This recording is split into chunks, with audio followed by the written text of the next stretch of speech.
एक कथावाचक कथा करके जा रहे थे तो रास्ते में भयंकर प्रेत प्रकट हो गया। बार बार इधर उधर उधर प्रकट होता।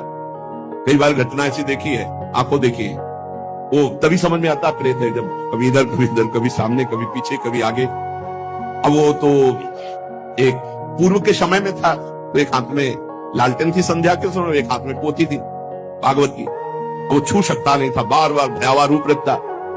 उन्होंने कहा कि हमें लग गया है पता कि आप अधोगति को प्राप्त कोई जीव हो, प्रेत योनि को प्राप्त हो, थोड़ा तो डर लग रहा है हमें, पर हमें तुम छू नहीं सकते हो क्योंकि मैं नाम जपता हूं, मेरे साथ भागवत है।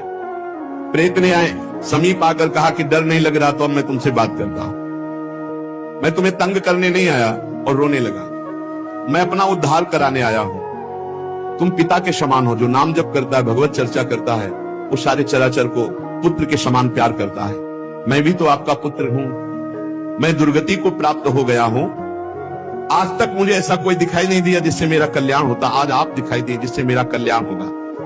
मैं बुडवा नाम का प्रेत हूं जो पानी में ही रहता हूं पर पानी नहीं पी सकता, बड़ी दुर्गति होती है। इसी तालाब में रहता हूं, रास्ते से निकलने वालों को देखता रहता हूं कि कोई ऐसा निकले जो मेरा उद्धार कर दे। मैंने कभी किसी का प्रेत योनि में कुछ नहीं बिगाड़ा है, परंतु अब मेरा चैन हट गया, अब बहुत व्यथा, बहुत कष्ट हो रहा है। हरिनाम या हरि कथा दो से ही मेरा उद्धार हो सकता है। और रो रो करके दूर से ऐसे गिर पड़ा चरणों में। तो उन्होंने कहा अगर ऐसी बात है तो आज आप चैन से जहां चाहो रह लो, कल से मैं अपने घर में आपको निमंत्रण देता हूं आना, और घर में ही हम 7 दिन भगवान की कथा कहेंगे, तुम्हारा कल्याण हो जाएगा। और हर कथा की शाम को नाम कीर्तन तुम्हारे लिए करेंगे।